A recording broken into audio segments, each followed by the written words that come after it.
Welcome everyone to 3.3.5 projectile motion. So projectile motion is very important topic of this chapter और ये आपको आगे भी बहुत जगह काम आएगा. प्रोजेक्टाइल मोशन में एक वैरायटी भी होती है, लेकिन हम simplest form of projectile motion को स्टडी करेंगे. सबसे पहले प्रोजेक्टाइल मोशन होता क्या है. तो अगर आप कोई भी चीज़ को फेंकेंगे एक पर्टिकुलर वेलोसिटी से, तो हम उसे कहते हैं projectile. So basically any object which is in flight, जो तैर रही है, तरंग रही है, अगर आप उसे फेंक दो तो कहाँ है ये तैरेगी? हवा में. किसी पर्टिकुलर वेलोसिटी से ये कुछ डिस्टेंस ट्रैवल करेगी, तो हम उसे कहते हैं प्रोजेक्टाइल. और ये प्रोजेक्टाइल बनाने के लिए या इस प्रोजेक्टाइल की वजह से जो डिस्प्लेसमेंट होता है या पोजीशन का चेंज होता है, इसे हम कहते हैं प्रोजेक्टाइल मोशन. ओके. सो प्रोजेक्टाइल मोशन का यहाँ एक आपको डायग्राम बताया है, जिसमें आपको ट्रेजेक्टरी बताई है. ट्रेजेक्टरी का मतलब होता है पाथ. सो एक सिंपलेस्ट वे के अंदर, if I throw a ball, so that ball will attain height h and then again it will come down to the ground. Along ground also it will travel certain distance. So that's why ये vertically और horizontally दोनों direction के अंदर move कर रहा है, इसीलिए इसे 2D मोशन का पार्ट बनाया है. इसे समझने के लिए let's draw x axis and y axis. After drawing x and y axis, from origin throw a ball with angle theta in a air with initial velocity u. As in 2D motion, this initial velocity can be resolved into ux vector, which is along x axis, and uy vector along y axis. So let's say u is your initial velocity and it's going to resolve into along x axis ux. और ये Pythagoras triplet, या तो आप trigonometry का use करके इसे लिख सकते हो u cos theta, right? Another component u initial velocity along y direction is u sin theta. Now guys, what will happen कि जैसे ये धीरे धीरे ऊपर जाएगा, तो इसका जो वेलोसिटी है ये कम होते जाएगा, और एट पर्टिकुलर हाइट h इसका ये जो हॉरिजॉन्टल वेलोसिटी का कंपोनेंट है ये हो जाता है 0, horizontal component. Okay, vy. But ये अगर 0 हो जाता था तो बॉडी रुक जाती थी, लेकिन ये अलॉन्ग हॉरिजॉन्टल और नीचे आ रहा है, जहां पे इसकी वेलोसिटी फिर इंक्रीज होगी. लेकिन हॉरिजॉन्टल डायरेक्शन के अंदर जब ये जमीन पे गिरेगा उस समय इसकी वेलोसिटी खत्म हो जाएगी. तो तब तक के हम ये कह सकते हैं कि अलॉन्ग हॉरिजॉन्टल डायरेक्शन जो फाइनल वेलोसिटी v रहेगी, इसके भी दो कंपोनेंट बनेंगे. एक बनेगा vx, लेकिन along x axis there will be no change with respect to initial velocity, so it is equal to ux, which is equal to u cos theta. Another thing is कि जो velocity along vertical direction है, ये change क्यों हो रही है? क्योंकि हम यहाँ पे कंसिडर कर रहे हैं अर्थ. ये अर्थ का एग्जाम्पल लिया है, तो अर्थ की जो एक्सेलरेशन ड्यू टू ग्रेविटी है, ये फोर्स अप्लाई करेगी इस ऑब्जेक्ट को.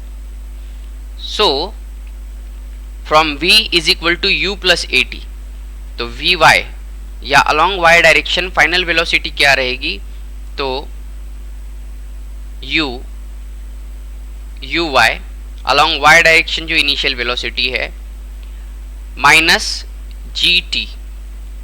दिस नेगेटिव g का negative denotes opposing to the acceleration due to gravity. So this formula will be u sin theta minus gt. Now final velocity होने की वजह से हम ये कह सकते हैं कि यहाँ कुछ डिस्प्लेसमेंट भी होगा. So this displacement will also have, displacement कैसे हो रहा है, वर्टिकल डायरेक्शन में और हॉरिजॉन्टल डायरेक्शन का डिस्प्लेसमेंट एस एक्स. यहाँ पे फॉर्मूला क्या यूज करेंगे, S equal to U T plus half A T square. So S x क्या होगा, यू एक्स इंटू टी और plus half A T square. तो प्लस हाफ और ए का यहाँ निगेटिव जी होने की वजह से ये negative 1/2 half G T square. लिखेंगे कैसे इसे फिर, u cos theta minus 1/2 G T square. Along y axis पे जो डिस्प्लेसमेंट हो रहा है इसे भी इसी तरीके से लिखेंगे. लेकिन यहाँ पे एक चीज आपको ध्यान देनी है, क्या यहाँ ये वाला निगेटिव जी आएगा क्या, बिल्कुल नहीं आएगा. क्यों नहीं आएगा, क्योंकि along x axis there will be no gravity applied. ये तो y डायरेक्शन में लगेगा ना, तो ये U X T equal to U cos theta, ये ध्यान रखना है. ये गलती अक्सर होती है. तो x एक्सिस में जैसे एक्सेलरेशन नहीं लग रहा है तो यहाँ एक्सेलरेशन वाला कंपोनेंट जीरो हो जाएगा, तो फॉर्मूला आपका यू कॉस थीटा ही रहेगा इनटू टी यू टी. यहां पर एस वाई क्या होगा आपका, एस वाई की केस में यू वाई इंटू टी और along Y axis gravity apply होती है, so minus half G T square लगा सकते हैं.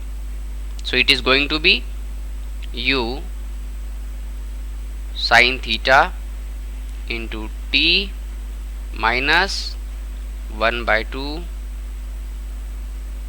G T square. अब बहुत ही सिंपल तरीके से सिर्फ इसे 1, इसे 2, इसे 3 और इसे 4 कहिए. अब टेक्निक है फॉर्मूला डिराइव करने की. सबसे पहले मिड पॉइंट पे यहाँ चले जाइए जहाँ पे हाईएस्ट पोजीशन पे फाइनल वेलोसिटी 0 होगी, जो हमने कहा है. तो final velocity along y axis will B 0 उस समय. ये फॉर्मूला क्या होगा, u sine theta minus g, यहाँ मैं t नॉट लिख रहा हूँ. मतलब यहाँ आई एम कंसिडरिंग कि ओरिजिन से यहाँ तक जाने के लिए हाफ टाइम पीरियड लगता है, जो मैं टी नॉट से बताऊंगा. वैसे देखा जाए तो असेंडिंग में थोड़ा समय ज़्यादा लगेगा compare to descending, but we will consider them equal simplify करते हुए. तो यहाँ से जो हाफ टाइम पीरियड है टी नॉट, ये क्या आएगा हमारा, ये आएगा u sine theta upon G, u sine theta upon G. Okay, from here let's derive total time required for flight capital T. So total time required for flight will be up जाने के लिए और down आने के लिए 2 times T not, इतना समय लग रहा है. So it is going to equal to be 2u sine theta upon g और 2u y upon g. So this is your first formula, that is time for flight. अब time तो पता चल गया, आगे हम देखते हैं कि हाइट कितनी अटेंड करता है और जो maximum distance around horizon travel कर रहा है जिसे हम कहते हैं रेंज, ये कितनी करेगा. ठीक है, सो ये यहाँ डेफिनेशन भी दिया है कि maximum horizontal distance travelled by the projectile is called as horizontal range R. So let's derive. Displacement आपको एस एक्स अलोंग जो दिख रहा है, मतलब अलोंग एक्स एक्सिस जो डिस्प्लेसमेंट हो रहा है, यही हमारा रेंज है. So our range is nothing but S X, and S X का फॉर्मूला क्या है, U x into T, that is U cos theta into. अभी इधर टी कौन सा लेना है, तो टोटल फ्लाइट के लिए जितना टाइम लग रहा है उतने टाइम तक के कंटिन्यू धीरे धीरे धीरे धीरे अलोंग एक्स एक्सिस आगे बढ़ेगा, इसीलिए ये total time for flight. so it is going to be into 2 times u sin theta upon g। इससे 2 फॉर्मूले बनेंगे बच्चों, कौन कौन से? पहला तो 2 बाहर निकाल लेता हूं, u cos थीटा को ux और u sin थीटा को uy अपॉन g, ये एक फॉर्मूला। दूसरा क्या बनेगा? तो दूसरे फॉर्मूले में ये आपका 2 साइन थीटा और कॉस थीटा, ये साइन 2 थीटा का फॉर्मूला है, तो ये u और u बाहर निकल रहा है, u square sine 2 theta upon g। So here again you are having range का formula 2 times ux uy by g और u square sine 2 theta by g। Okay, now अब हाइट कितनी अटेन करेगा? तो हाइट के लिए sy है हमारे पास, तो दिस sy और अलोंग y डायरेक्शन में जो मूवमेंट हो रही है ये रहेगी maximum height. So to calculate height from 4 क्या रहेगा? u sine theta. नाउ अब हाइट तक के पहुंचने के लिए टाइम कितना लग रहा है? आधा टाइम, जो कि टी नॉट से बता रहे हैं हम, तो ये जो टी नॉट से टाइम बताया हुआ है यही टाइम यूज करेंगे यहाँ पे। ये क्या है? u sine theta by g, फिर माइनस 1/2 g t का स्क्वायर, t है u sine theta upon g का स्क्वायर। रिजॉल्व करेंगे तो ये u sine theta by g हो जाएगा u square sine square theta upon g, minus 1/2 ये g और नीचे का g स्क्वायर में का कैंसिल होके नीचे बचेगा सिर्फ g, ऊपर रहेगा u square sine square theta by g. Now from here ये आएगा u square sine square theta upon g, minus मतलब ये जितना है इसमें से हाफ माइनस करना है, तो बचेगा 1/2 u साइन थीटा का होल स्क्वायर अपॉन जी। दूसरा फॉर्मूला 1/2 u साइन थीटा क्या होता है? uy का square upon G. So here you are having another formula for height. So for height it's half u sin theta का square और half uy square by g. Understanding? So ये यहाँ आपका formula था हाइट का, ये time और ये रेंज। ये काफ़ी इंपॉर्टेंट फॉर्मूले है। अब बहुत बार आपको सिर्फ अगर ux और uy अगर दिया है उस केस में फाइनल वेलोसिटी पता करने के लिए कहते हैं और किस एंगल से थ्रो किया है ये पता करने के लिए कहते हैं। तो ux और uy से अब हम पता कर सकते हैं final velocity. Final velocity along x और y एक्सिस पता जैसी ही हो गई, तो इसका मैग्नीट्यूड पता करने के लिए फॉर्मूला क्या रहेगा? Magnitude of velocity is equal to root of vx का स्क्वायर प्लस vy का स्क्वायर। ये एक तरीका है। और दूसरा एंगल, जिस एंगल से ये प्रोजेक्टाइल किया है तो उसे हम लिखते हैं tan theta equal to vy upon vx। So these are the important things. एक बार और मैं रिवाइज करता हूँ क्योंकि ये डेरिवेशन पूछा जाता है तो आपको याद रहना ज़रूरी है। सबसे पहले ओरिजिन से अगर हम लोगों ने बॉल थ्रो किया तो इनिशियल जो इसकी वेलोसिटी रहेगी इसको दो पार्ट में रिजॉल्व किया जाएगा ux और uy। क्योंकि हम जानते हैं कि अलोंग x एक्सिस किसी भी प्रकार का वेलोसिटी में चेंज नहीं होगा अनटिल एंड अनलेस ये ग्राउंड को टच ना करे, जहां वेलोसिटी हो जाएगी 0। सो ux वाले कंपोनेंट को फाइनल वेलोसिटी उतनी ही रहेगी जितनी इनिशियल वेलोसिटी है पूरे फ्लाइट में। और यू वाई के ड्यूरेशन में अगर हम लोग देखें तो बॉल जैसे जैसे ऊपर ऊपर ऊपर जाएगी तो इसकी वेलोसिटी कम होगी और नीचे आएगी तो वेलोसिटी बढ़ेगी। क्यों हो रहा है ऐसा? क्योंकि एक्सेलरेशन ड्यू टू ग्रेविटी इस पे एक्ट कर रहा है। So acceleration due to gravity का फैक्टर इन्वॉल्व होने की वजह से फाइनल वेलोसिटी के अंदर बदलाव होगा। तो फाइनल वेलोसिटी क्या आएगी आपकी? Initial velocity minus G T, V equal to you plus A T वाला फॉर्मूला यूज करके। From here you are having U sine theta minus G T. Now क्योंकि वेलोसिटी में चेंज हो रहा है इसीलिए डिस्प्लेसमेंट भी हो रहा है।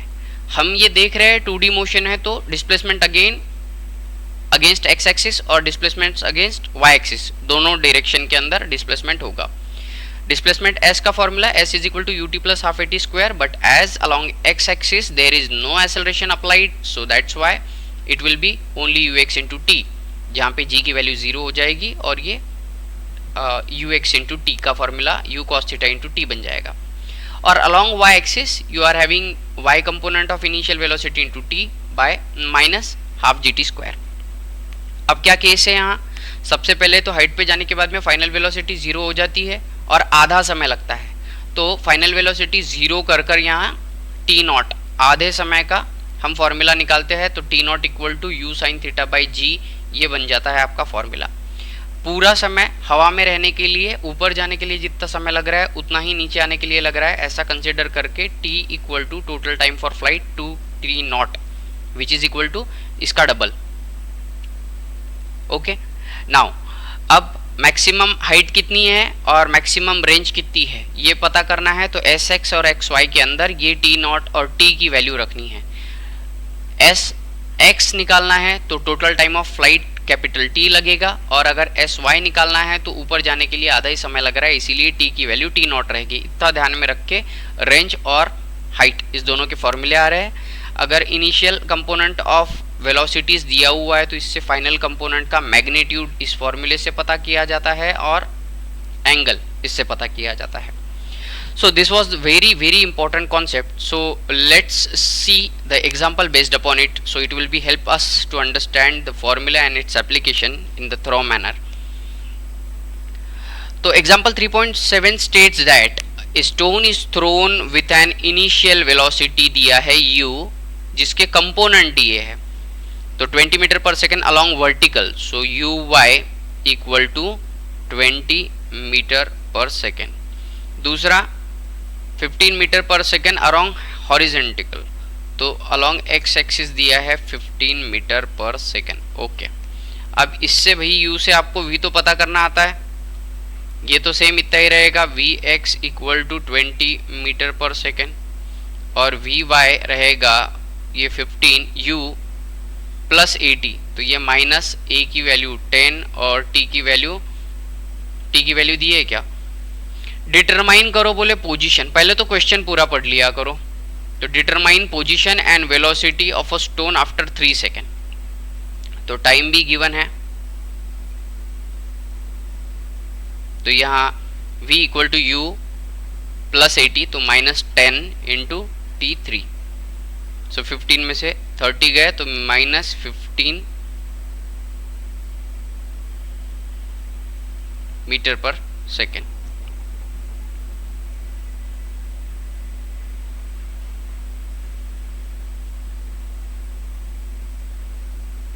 Is it right? No, along x axis तो उतना ही रहेगा ना, ये गलत हुआ है, ये एक्स एक्सिस है तो ये एक्स एक्सिस के अलोंग तो 15 जैसे का वैसा रहेगा। Let's erase it.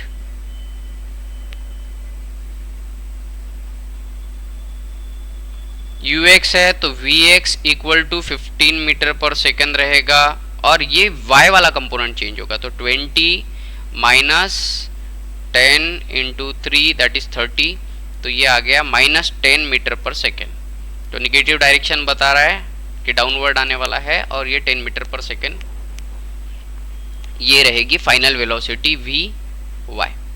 अब determine maximum height it will reach और total distance travelled on reaching the ground. भाई आपको वी एक्स और वी वाई कंपोनेंट है तो मैग्नीट्यूड ऑफ वी भी पता कर लो, और उसके बाद में थीटा या अल्फा जो भी एंगल है विथ रिस्पेक्ट टू एक्स ये भी पता कर लो, ये यहाँ से हो जाएगा।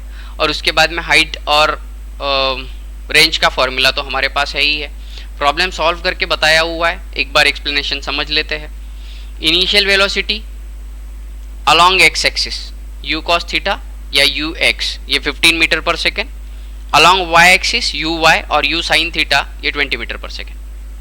3 सेकंड का समय दिया है। 3 सेकंड के बाद में final velocity along x axis उतनी रहेगी जितनी इनिशियल है, क्योंकि कोई एक्सेलरेशन में चेंज नहीं।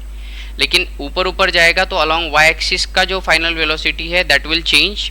सो vy equal to u sin theta minus gt that is 20 minus 10 that is g की वैल्यू 10 ली है इंटू 3 जो हमने यहाँ किया है। सो 10 मीटर पर सेकेंड निगेटिव बता रहा है डाउनवर्ड डायरेक्शंस। ओके, Vx और Vy की मदद से मैग्नीट्यूड ऑफ वेलोसिटी पता कर लिया है that is 18.03 metre per second calculation part, और एंगल अल्फा ये भी पता किया है यूजिंग ट्रिग्नोमेट्रिक टेबल्स।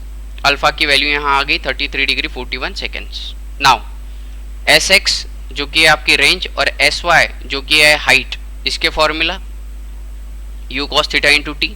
सो u cos थीटा की वैल्यू 15 इंटू टी 3 सेकंड के लिए तो 45 metre distance along x axis travel करेगा, और along y axis u sin theta की वैल्यू है 20 time 3 second minus half g की वैल्यू ये यहाँ पे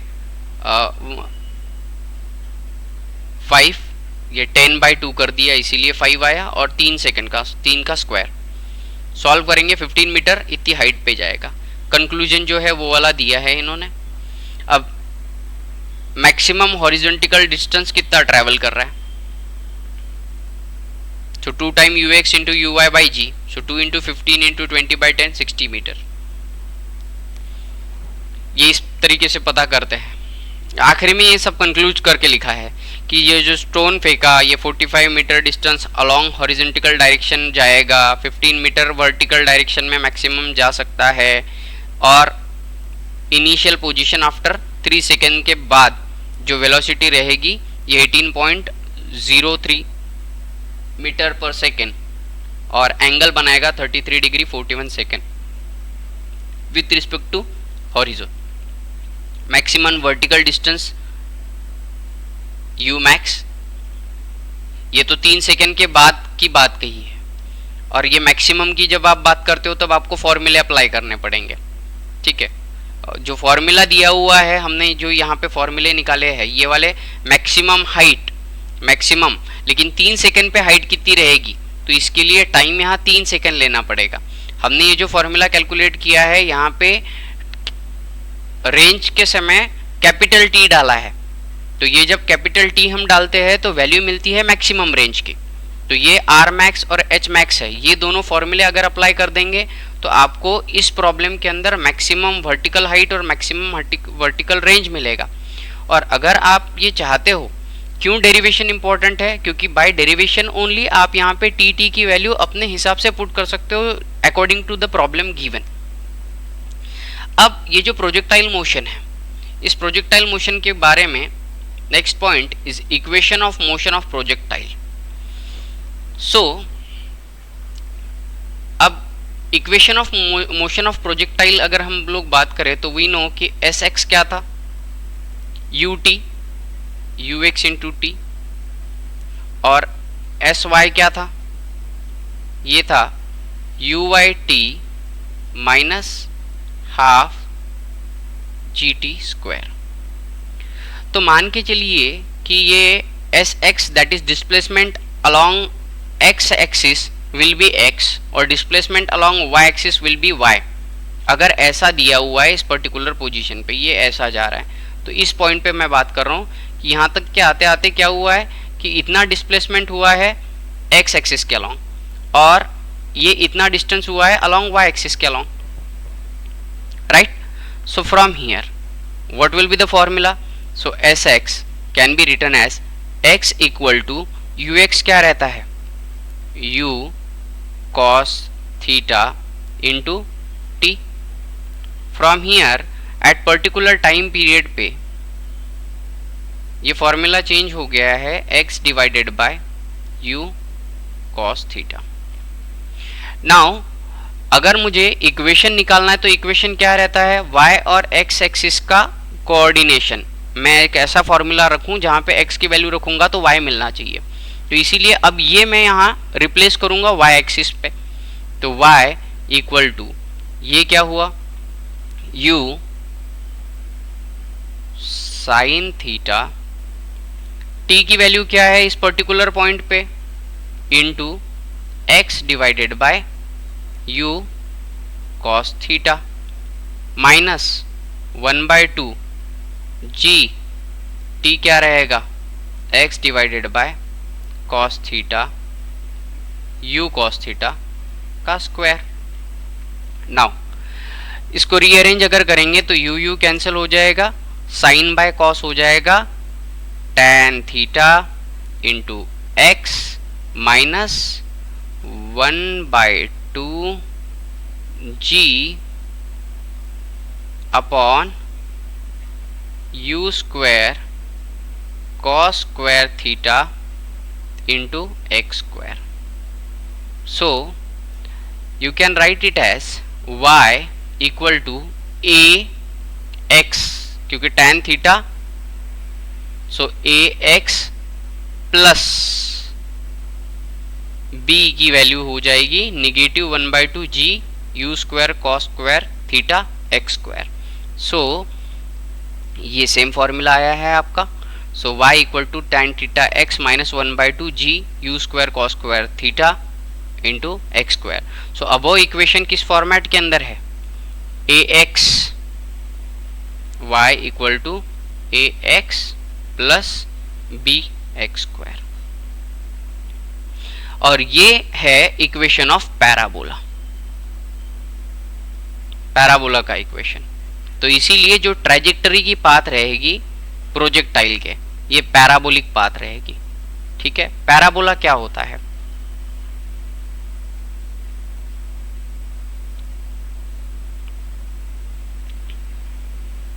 अगर आप कोई कोन ले और इस कोन को अगर यहां से काट दिया जाए तो यहां पे यू विल फाइंड आउट कि ये कुछ इस तरीके से शेप बन रहा है।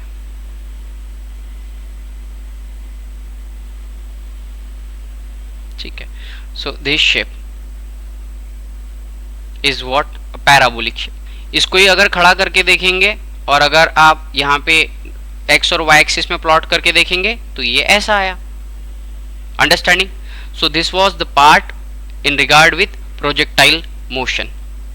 It was very very very important, ये ध्यान में रखना है कि ये काफ़ी इंपॉर्टेंट है, और इसका डेरिवेशन जो है वो याद रखना है, तभी इसके फॉर्मूलेस हमें समझ आएंगे और एप्लीकेशन बेस्ड जो प्रॉब्लम हम सॉल्व करते हैं वो करते आएंगे। Let's begin 3.4 from chapter 3, that is motion in plane, uniform circular motion. So what do you mean by uniform circular motion? If any object which is moving with constant speed along a circular path, it is said to be in a uniform circular motion. So two very much important things which are needed is speed should be constant and path is circular. So if a body moves along a circular path and having its speed constant, now this speed or velocity component is always in the tangential direction to the point on a path. Say if object A अगर यहाँ है तो यहाँ से ये constant velocity से इधर की डायरेक्शन में जाने की कोशिश करेगा। अगर आपका पार्टिकल इस सर्कुलर पाथ पे B इस जगह में है तो ये velocity component VB will be along the tangent drawn to the circular track from point B. Understanding? तो ये जो सेकेंड पॉइंट है ये क्या कह रहा है कि ये जो भी मोशन रहेगा इसका वेलोसिटी का कंपोनेंट हमेशा टेंजेंशियल डायरेक्शन में रहेगा उस पर्टिकुलर पॉइंट पे ऑन अ सर्कुलर पाथ। लेकिन ये डायरेक्शन चेंज कर रहा है, लेकिन V A equal to always V B, magnitude. So you can say magnitude of V A will be equal to magnitude of V B. Why I am telling magnitude? क्योंकि भैया direction तो चेंज हो रही है ना, डायरेक्शन एवरी सेकेंड में change होगी, क्योंकि इस पॉइंट पे टेंजेंट अगर ऐसा है तो इसके बाद वाले पॉइंट पे टेंजेंट ऐसा रहेगा। तो इसीलिए without change its magnitude which is equal, और ये टेंजेंशियल डायरेक्शन में होगा। दूसरी बात और ये ध्यान देनी है कि सर फिर अगर ये वेलोसिटी इस डायरेक्शन में है, वेलोसिटी इस डायरेक्शन में है, तो ये सर्कुलर कैसे जा रहा है? तो ये सर्कुलर आने के लिए यहां अप्लाई होता है एक एक्सेलरेशन।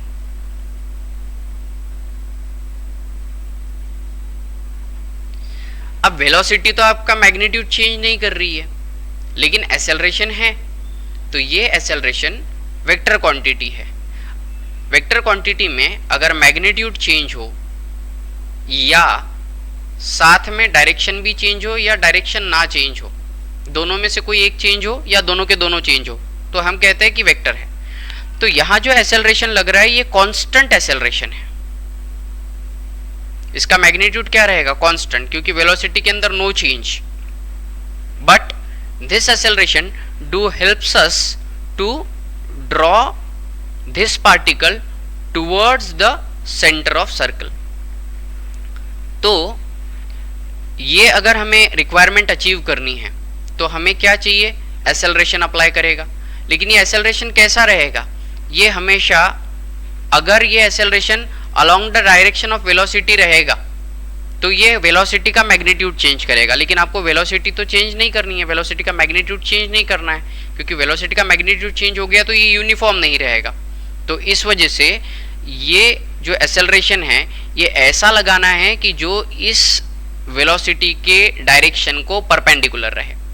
तो यहां से ये आ गया परपेंडिकुलर एक्सेलरेशन, ये आ गया परपेंडिकुलर एक्सेलरेशन। अंडरस्टैंडिंग? तो वेलोसिटी का जो कंपोनेंट रहेगा ये कैसा निकलेगा? हमेशा उस पर्टिकुलर पॉइंट के टेंजेंशियल, और एक्सेलरेशन वाला जो कंपोनेंट है ये कैसा रहेगा? परपेंडिकुलर रहेगा टेंजेंशियल वेलोसिटी को। एक्सेलरेशन का मैग्नीट्यूड हमेशा कांस्टेंट रहेगा, और एक्सेलरेशन की डायरेक्शन कैसी रहेगी? Towards centre of circular trajectory.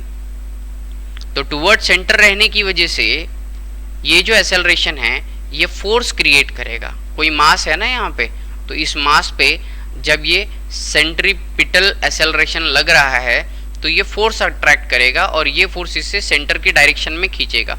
इसीलिए हम इसे सेंट्रीपेटल फोर्स या सेंट्रल सीकिंग फोर्स ऐसा नाम देते हैं। Understanding? Again repeating the thing, uniform circular motion एक इस तरीके का मोशन है जहां ऑब्जेक्ट कांस्टेंट वेलोसिटी के साथ में सर्कुलर ट्रैक के ऊपर मूव करेगा। अब कांस्टेंट वेलोसिटी है और इसका वेलोसिटी का कंपोनेंट वो जिस जगह पे है वहां से टेंजेंस निकाल के हम लोग बता सकते हैं वेलोसिटी कंपोनेंट एट बी और velocity component at A from point A and B. Now अगर वेलोसिटी इधर जा रही है तो फिर इसका पाथ ऐसा क्यों बदल रहा है और क्यों ये सर्कुलर पाथ पे ट्रेवल कर रहा है, ये पता करने के लिए हमने यहाँ एक एक्सेलरेशन वाला कंपोनेंट ऐड किया। ये एक्सेलरेशन वाला component along the line of velocity अगर रहेगा तो वेलोसिटी का मैग्नीट्यूड चेंज होगा, वैसा नहीं होना चाहिए। दूसरा, इसका लोकस या ये रेडियस कॉन्स्टेंटली मेंटेन होने की वजह से ये एक्सेलरेशन हमेशा कांस्टेंट रहेगा। दूसरी बात, ये एक्सेलरेशन कभी भी वेलोसिटी के कंपोनेंट में नहीं लगेगा बल्कि उससे परपेंडिकुलर डायरेक्शन में लगेगा। और तीसरा पॉइंट, ये टुवर्ड्स सेंटर अट्रैक्ट करेगा। तो इस एक्सेलरेशन की वजह से जो फोर्स तैयार होता है इस फोर्स को हम लोग कहते हैं सेंट्रीपिटल फोर्स। ये सेंट्रल की साइड में खींचने का काम करता है, दैट इज सेंट्रल सीकिंग, और इसी से तैयार होती है circular trajectory. Understanding? Now if you are moving on this track there will be certain formula जो यहाँ से निकलेंगे, देखते हैं कौन कौन से है।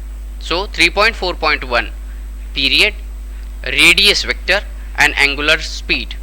सो अगर आप इस सर्कुलर पाथ पे गोल गोल घूम रहे हो तो आपको जो टोटल टाइम लगेगा, ये टाइम कितना है? तो डिस्प्लेसमेंट जितना हो रहा है So time required will be distance upon time, distance upon speed.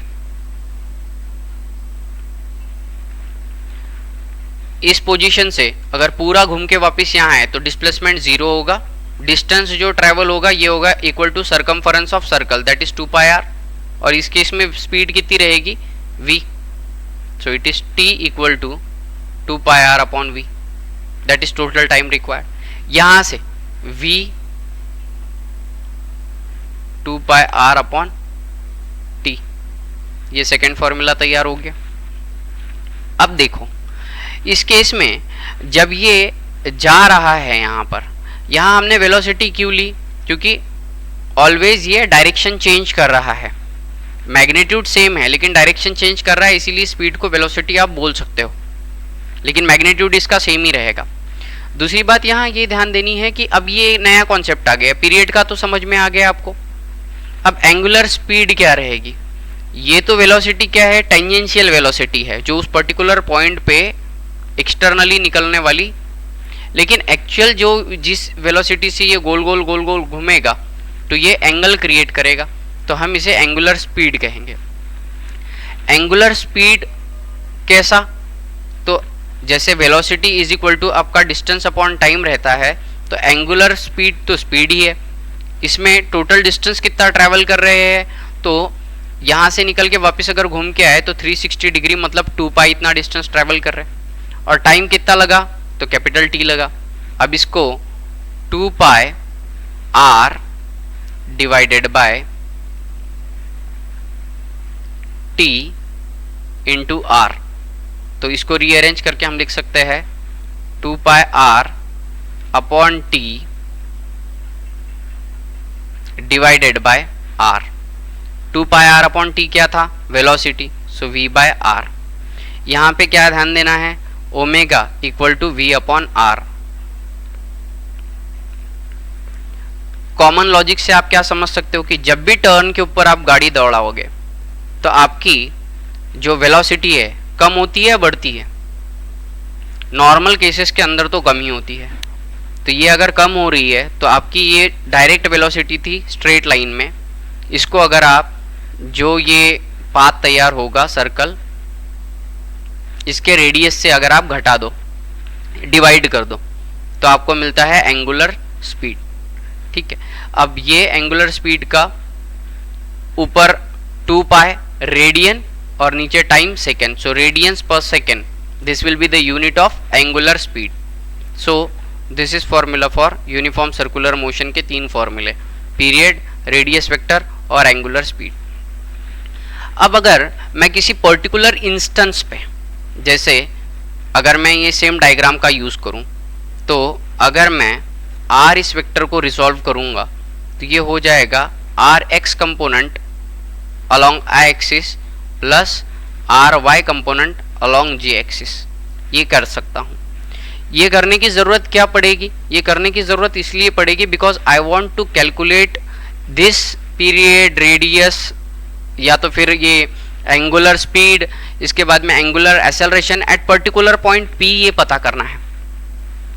ठीक, और यहीं से फिर और एक जो हमारा फॉर्मूला डिराइव होता है वो होता है कि जो थीटा डिग्री ये ट्रैवल कर रहे हैं, जैसे यहाँ से हमारा theta equal to omega t, why this theta, यहाँ जैसे 2 पाई रेडियन लिया है तो कुछ भी एंगल हो सकता है ना, ये तो हमने कंप्लीट एक रोटेशन के लिए लिया। So omega equal to 2 pi by t, अगर दूसरी केस अगर रहेगी, जैसे सर्कुलर ट्रैजेक्टरी के अंदर पूरा घूम के यहाँ आ रहा है तो 2 पाई और टोटल टाइम टी लग रहा है, लेकिन अगर ये यहाँ तक के ही, यहाँ से बॉडी निकला और ये यहाँ तक के आया है, तो इस केस में ये थीटा डिग्री ट्रेवल किया और डिवाइडेड बाय इसके लिए टाइम लगा t. So from here we do also have formula omega is equal to theta by t, जो कि आप लिख सकते हो theta can be written as angular speed into time taken from r, जो कि पोजीशन वेक्टर है, इसको x और y के कंपोनेंट में अगर हम लोग डिवाइड करें, रिजॉल्व करें, तो और कुछ फॉर्मूले तैयार होंगे. Let's see them. So 3.4.2 that is expression for centripetal acceleration. So you know that theta equal to omega t कैसे आया. अब अगर मुझे पता करना है कि change in theta with respect to change in time, when I say instantaneous value मुझे निकालनी है, तो change in theta with respect to change in time can be equal to, इसका अगर मैं डेरिवेटिव लूँ तो ये आ जाएगा ओमेगा. सो एंगुलर वेलोसिटी या angular speed is rate of change of angle, ये कह सकते हैं. थीटा क्या है? एंगल है ना. So d theta by d t is rate of change of angle is angular velocity और एंगुलर स्पीड. नाउ जैसा हमने पहले लिखा था कि x और y कंपोनेंट के अंदर हम रेडियस वेक्टर r को रिजॉल्व कर सकते हैं. अगर r को रिजॉल्व कर लिया तो इसका rx कंपोनेंट हो जाएगा r cos थीटा और ry वाला कंपोनेंट हो जाएगा r sin थीटा. अगर मैं इसे रिप्लेस कर दूं तो ये हो जाएगा r vector can be written as r cos theta i cap plus r sin theta j cap. Now r cos theta i cap plus r sin theta j cap, theta की value omega t रहने की वजह से मैं यहाँ omega T replace कर देता हूँ. तो this is what position vector, मतलब ये जगह है. तो ये रहेगा r cos omega t i cap plus r sin omega t j cap. Now rate of change of displacement is known as velocity. So ये तो पोजीशन है. अगर पोजीशन के अंदर थोड़ा भी टाइम के अंदर कुछ चेंज अगर हो गया तो हम उसे वेलोसिटी कहेंगे. So d r by d t can be written as velocity. तो इसीलिए इसका डेरिवेटिव लिया तो आर वाला कंपोनेंट तो बाहर आ गया, और now it's cos omega t का माइनस साइन ओमेगा टी और ओमेगा टी का वापिस से ओमेगा. तो ये हो गया minus omega sine omega t into i cap plus r sine omega t में से आर तो बाहर चला गया था. साइन ओमेगा टी का डेरिवेशन क्या होगा? डेरिवेटिव साइन ओमेगा टी का होगा कॉस ओमेगा टी और ओमेगा टी का होगा और एक ओमेगा. यहाँ से ओमेगा बाहर आ गया और ब्रैकेट में बचा negative sine omega t i plus cos omega t j. So this is what velocity is. Moving ahead, rate of change of velocity is known as acceleration. So इसे और एक बार अगर डिराइव करेंगे तो आर ओमेगा तो बाहर रह गया, अब माइनस और साइन ओमेगा टी का हो गया कॉस ओमेगा टी और ओमेगा टी का और omega. So it is negative जैसा का वैसा, साइन ओमेगा टी का कॉस ओमेगा टी का ओमेगा इंटू आई. यहाँ पे जो ये कॉस ओमेगा टी वाला कंपोनेंट था इसका निगेटिव साइन ओमेगा टी और ओमेगा टी का वापस से omega into J. So from here और ओमेगा बाहर निकलेगा और निगेटिव साइन बाहर निकलेगी, तो this will be omega square. R को अगर मैं वापस रिप्लेस करूं तो आर ये वापस से अपना पोजीशन वेक्टर सेम आएगा. So acceleration is equal to negative omega square position vector r से हम बता रहे हैं. ठीक है. सो निगेटिव क्या डिनोट कर रहा है? यहाँ निगेटिव डिनोट कर रहा है कि एक्सेलरेशन जो हमने सेंट्रीपिटल कंसिडर किया था ये डेरिवेशन से पता भी चला कि ये सेंटर के साइड में अट्रैक्ट करने वाला है. From here acceleration is equal to omega square r and it is equal to velocity square by r, that is omega into v. तो we know omega की वैल्यू क्या है? v by r, वो वहाँ पे रख के ये सॉल्व हुआ. अब सेंट्रीपिटल फोर्स कितना लगता है? तो centripetal force Fc is equal to जो भी बॉडी रिवॉल्व कर रही है उसका मास और उसके ऊपर रखने वाला सेंट्रीपिटल एक्सेलरेशन. सो मास और centripetal acceleration that is negative omega square r. तो यू डू हैव फॉर्मूले फ्रॉम हियर. सबसे पहला वाला फॉर्मूला तो आपको एक्सेलरेशन का ये याद रखना है, acceleration is equal to omega square into r, और ओमेगा क्या था आपका v बाय आर, तो वो रख के v स्क्वायर बाय आर भी होता है या ओमेगा इंटू वी भी रहेगा।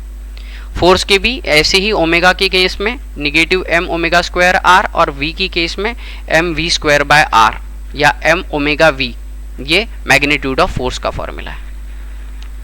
और डायरेक्शन कैसी है, निगेटिव है, मतलब force towards the center attract करने वाला है। So these are certain expressions, again practice it, repeat करना है, एक बार कर लेते हैं।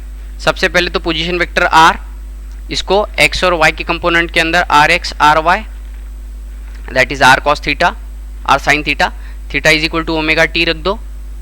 अब पोजीशन वेक्टर r है, इसका डेरिवेटिव एक बार लेंगे तो वेलोसिटी वाला वेक्टर मिलेगा, और वेलोसिटी वाले वेक्टर का डेरिवेटिव लेंगे तो एक्सेलरेशन वेक्टर मिल जाएगा। अब ये जो एक्सेलरेशन है इसका हमें पता चला कि इसमें एक वैल्यू रिप्लेस करके पोजीशन वेक्टर के साथ में इसका रिलेशन डेवलप कर सकते हैं। So acceleration is equal to negative omega square into r, this is what we have. From here we do calculate force, ठीक है, force is equal to m a, ये फॉर्मूला इस्तेमाल करना है। So moving ahead with the next point, that is conical pendulum. So what is conical pendulum? तो बहुत simple चीज़ है। Pendulum एक ऐसी अरेंजमेंट होती है जहां बॉब एक स्ट्रिंग के साथ में लटकाया हुआ होगा और ये फोर्स देने के बाद में ऑसिलेटरी मोशन करता है। कोनिकल पेंडुलम ये पेंडुलम की पोजीशन है जहां पे इस पेंडुलम को इस तरीके से फोर्स दिया गया है कि ये हॉरिजॉन्टल प्लेन में सर्कुलर मोशन परफॉर्म करे। समझ आया? यहाँ पे सी ये स्ट्रिंग और ये वाला स्ट्रिंग मूव किया, तो मूव करने की वजह से अब ये यहाँ पे ये बॉब लटक रहा है मास m का, और ये बॉब सर्कुलर मोशन परफॉर्म करेगा इस प्रकार से। अब क्योंकि इस मास के ऊपर अर्थ का एक्सेलरेशन लग रहा है, तो अर्थ का एक्सेलरेशन mg से बता रहे हैं, दैट इज इट्स वेट। तो डाउनवर्ड डायरेक्शन के अंदर एक फोर्स लग रहा है, और इसको बैलेंस करने के लिए जैसा हमारा टुवर्ड्स द सेंटर अट्रैक्ट होने वाला फोर्स रहता है, तो ऐसा ही ये एक टेंशन वाला फोर्स अप्लाई हो रहा है स्ट्रिंग में T, जो इस सेंटर के साथ में एंगल बना रहा है थीटा। इसीलिए इसके दो कंपोनेंट रिजॉल्व होंगे, ये टेंशन का x component t cos theta, क्योंकि ये थीटा है तो ये थीटा यहाँ आ जाएगा, थीटा के एडजेसेंट आ रहा है तो ये t cos थीटा, और ये इसके वर्टिकली जा रहा है इसीलिए t sin थीटा। तो this component towards the centre of circle लग रहा है ये t sin थीटा, और ऊपर लग रहा है ये t cos theta. Understanding? Now अगर हम इसके फॉर्मूले डिराइव करना शुरू करें तो फॉर्मूले कैसे डिराइव होंगे? बिफोर डिराइविंग द फॉर्मूला, कि ये ऑब्जेक्ट हॉरिजॉन्टल प्लेन में मूव कर रहा है, तो जो भी फोर्स आपका लग रहा है जिससे इफेक्ट तैयार होगा, ये तो कैसा रहेगा? हॉरिजॉन्टल डायरेक्शन में। वर्टिकल में और डाउनवर्ड डायरेक्शन के फोर्स एक दूसरे को बैलेंस करेंगे, तभी जाके ये ऐसा मूव कर सक रहा है, नहीं तो ये ऊपर और नीचे हो सकता था। तो इसीलिए हम कहेंगे कि t cos theta must be equal to mg। क्या कंडीशन रहनी चाहिए कोनिकल पेंडुलम को मूव करने के लिए? कि upward force equal to downward force होना चाहिए। सो t cos theta equal to mg, ये वाला फोर्स हो गया। दूसरा second, if I do apply here tan theta का फॉर्मूला, अगर मैं यहाँ tan थीटा का फॉर्मूला अप्लाई करूँ, तो tan थीटा अप्लाई करने के बाद what we are having, tan theta is equal to opposite upon adjacent. Okay, so opposite upon adjacent की इस केस में यहाँ अपोजिट जो ये यहाँ पे है, ये वाला अगर थीटा लिया तो ये अपोजिट क्या है? अपोजिट लग रहा है सेंट्रीपिटल फोर्स। सेंट्रीपिटल फोर्स क्या होता है? mv square upon r divided by adjacent क्या है यहाँ पे? t cos थीटा, लेकिन ये t cos थीटा काय के बराबर है? mg के बराबर है, इसीलिए mg। समझ आया? सो ये जो ट्रायंगल है, ये वाला अगर ट्रायंगल लिया तो opposite equal to centripetal force which is equal to mv square upon r और एडजेसेंट इक्वल टू mg। इसको सॉल्व करके tan थीटा की वैल्यू आती है v square upon rg।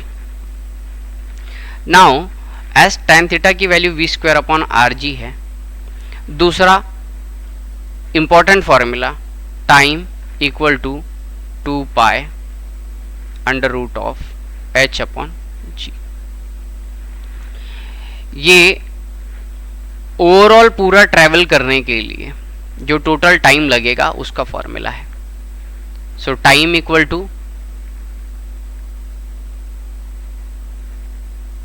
What, total distance. तो टोटल ये कितना ट्रैवल करेगा, तो 2 पाई r इतना ट्रैवल करेगा, और वेलोसिटी क्या रहेगी v। अब ये जो वेलोसिटी है, ये वेलोसिटी तो हमको मिल जाएगी यहाँ से, ठीक है। और ये वेलोसिटी हमने यहाँ से एक बार निकाली, तो we will have formula in terms of time. ये बेहद इम्पोर्टेंट फॉर्मूला है। यहाँ पे क्वेश्चन आते हैं, अगर हाइट डबल कर दी तो क्या होगा, ग्रेविटी हाफ कर दी तो क्या होगा। Based upon this let's see some problems to have a more detailed understanding। एक ऑब्जेक्ट दिया हुआ है जिसका मास 50 ग्राम है, सो m इक्वल टू 50 ग्राम्स। ये uniformly along circular orbit move कर रहा है। इसकी एंगुलर स्पीड जो दी है, ये angular speed 5 radian per second है। Okay, if the linear speed of the particle is 25, तो linear speed v equal to 25 meter per second, और एंगुलर स्पीड ओमेगा है 5 meter per second. What is the radius of circle, तो ये तो काफ़ी आसान था। वेलोसिटी को अगर डिवाइड कर दे रेडियस से तो ओमेगा मिलता है। सो r इक्वल टू क्या होगा, v upon omega, that is 25 upon 5, that is 5 metre का रेडियस है।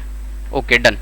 दूसरा, calculate the centripetal force acting on the particle.